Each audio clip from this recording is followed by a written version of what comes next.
В рейде по вопросам обеспечения пожарной безопасности жилых домов микрорайона Южный приняли участие представители отдела МВД России по городу Сибай, предприятия «Сибайгаз» и службы МЧС.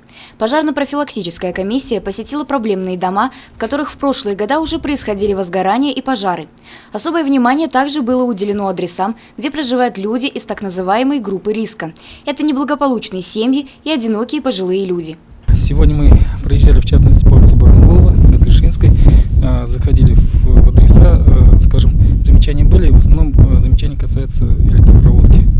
То есть электропроводка выполнена кустарным способом по временной схеме, то есть без учета, скажем, требований.